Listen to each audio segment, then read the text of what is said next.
In dealing with debt, overspending on dates is driving some young Americans into debt. Joining us now is Matt Schulz, the Chief Credit Analyst at LendingTree. And what did you learn about millennials and dating? We learned that more than 20% of millennials who are dating are going into debt because of dating. Why do you think this is happening? What it comes down to is that millennials are in a really expensive time of life. Even though they're dating, they may already have kids. They may already be saving for a down payment for a house. They may have just bought themselves a house. They may still be wrestling with student loan debt.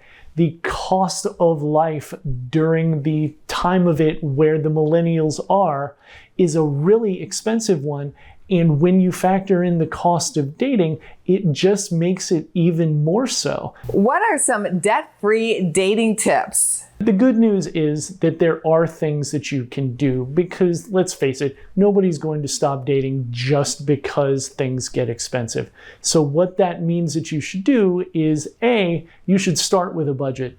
That way you can be able to adjust your spending. You can make some tweaks. If you go a little overboard for a while dating, that can be a really good way to protect yourself from falling too much into debt.